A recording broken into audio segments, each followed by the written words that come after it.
দেখো বন্ধুরা, এইগুলো এইভাবে টানলে এগুলো সব ময়লাগুলো বেরিয়ে আসবে। তো এইভাবে পরিষ্কার করে নিতে হবে বাটের ময়লাগুলো, যেগুলো এক্সট্রা দেখো নোংরাগুলো আছে।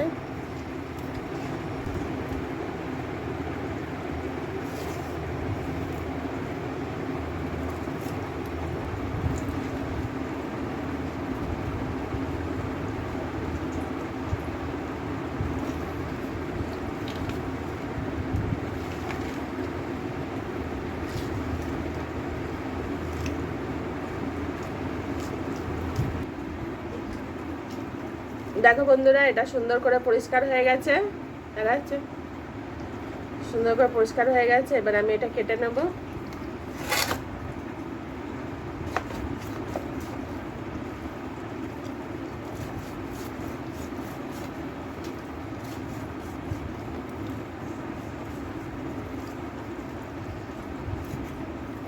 পাটগুলো তোমরা যে সাইজে রাখতে চাও সেই সাইজে কেটে নিতে হবে, ছোট বড়। আমি এই সাইজগুলো রেখেছি কেন এটা যখন বয়েল হয়ে যাবে তখন আরও ছোট হয়ে যাবে, তাই না আমি এমনি সাইজগুলো রেখেছি।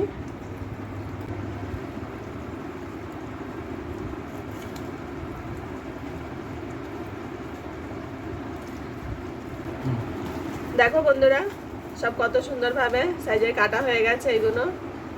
এবার এটা ভালো করে গরম জলে এক দুবার ধুয়ে তারপরে আমি এটা কুকারে বয়েল করতে বসাবো। চলো তাহলে সাথে থাকো, দেখতে থাকো। 5-6 বার ভালো করে ঠান্ডা জল আগে ধুয়ে নিতে হবে। তাহলে বন্ধুরা দেখো, বাটটা ভালো করে আমার ধোয়া হয়ে গেছে। এবার আমি এর মধ্যে ঢেলে দেব। এবার এগুলো সবটা ঢেলে দিচ্ছি, সাথে করে 2 চামচ নুন দিচ্ছি। গ্যাসটা অন করলাম। এবার ওর মধ্যে আমাকে কিছুটা একটু জল দিতে হবে, যেহেতু 1 ঘন্টা মতন ওটা বয়েল হবে। বন্ধুরা, আমি জল দিয়েছি, এখানে এতটা মতন জল আছে।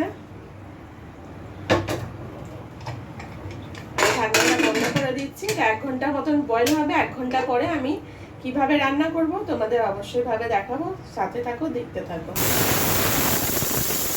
দেখো বন্ধুরা, এটা সিটি পড়ে গেছে। এবার আমি গ্যাসটা আস্তে করে দেব। 1 ঘন্টা হয়ে গেছে। এবার আমি গ্যাসটা আস্তে করে বন্ধ করে দিচ্ছি। বন্ধ করে এটা ওখানে সাইড করে দেবো, দিয়ে অন্য জায়গা আমি বসিয়ে দিচ্ছি। আর এটা হাওয়াটা বের করছি।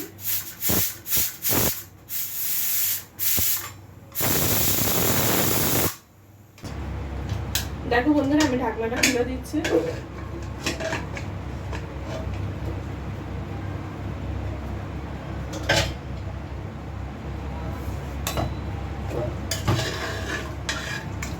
দেখো গলে গিয়ে ঠিক এইভাবে একদম নরম সফট হয়ে গেছে।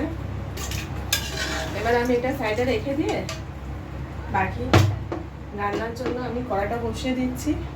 তাহলে বন্ধুরা দেখো, জিরে আর ধনে আমি এখানে গরম করতে দিয়ে দিচ্ছি।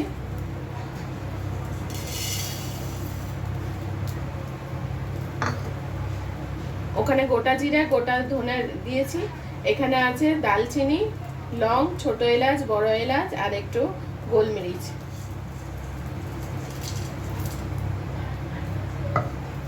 এটা ভালো করে ফ্রাই করে নিতে হবে।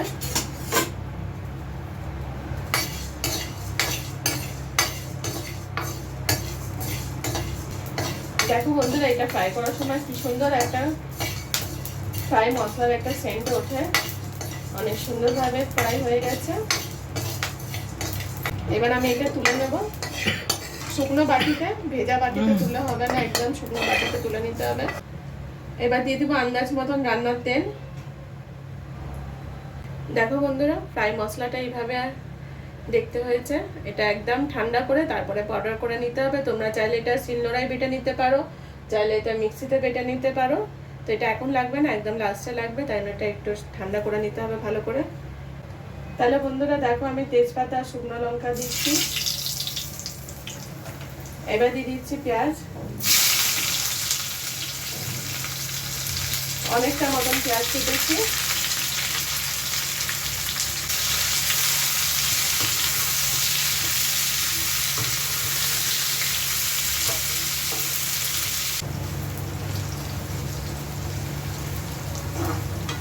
দেখো পেঁয়াজটা ভালো করে সুন্দরভাবে লাল হয়ে গেছে। এখানে নিয়ে নিয়েছি জিরে পাউডার, ধনে পাউডার, গুঁড়ো হলুদ, গুঁড়ো লঙ্কা দিয়ে দিচ্ছি।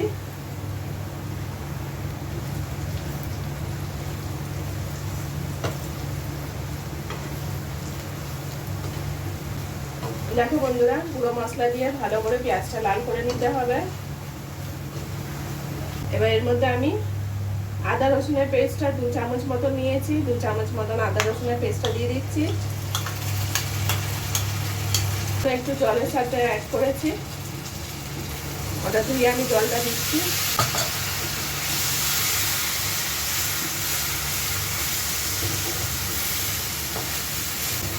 ভালো করে আদা রসুনটা পেঁয়াজের সাথে কষে নিতে হবে। আমি এখানে কুকারের জলটাই দিলাম, যে বাটের যে এক্সট্রা জলটা ছিল সেই জলটা আমি এখানে অ্যাড করছি অল্প, তাহলে এক্সট্রা জল আর অন্যটা দিলাম না মশলাটা কষার জন্য। যতক্ষণ না তেলটা ছেড়ে দিচ্ছে ততক্ষণ একটু মশলাটা কষে নিতে হবে।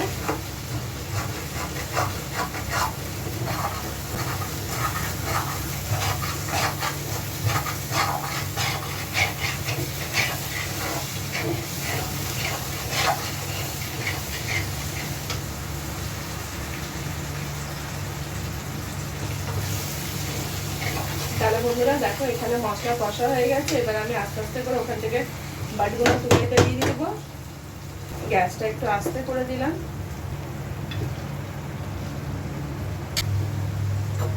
সেই জলগুলো আমি অ্যাড করে দিচ্ছি।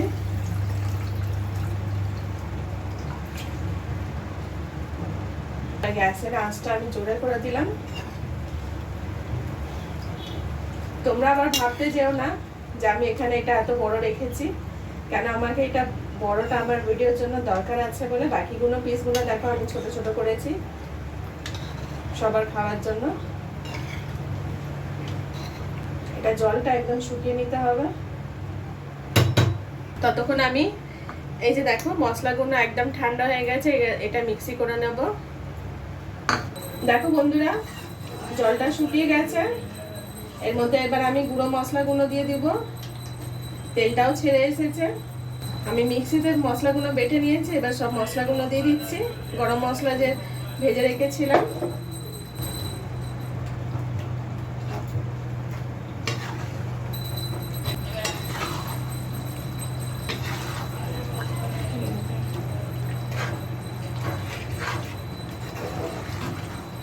দেখো কত সুন্দর কালার হয়েছে, সেন্টটাও অনেক সুন্দর হচ্ছে।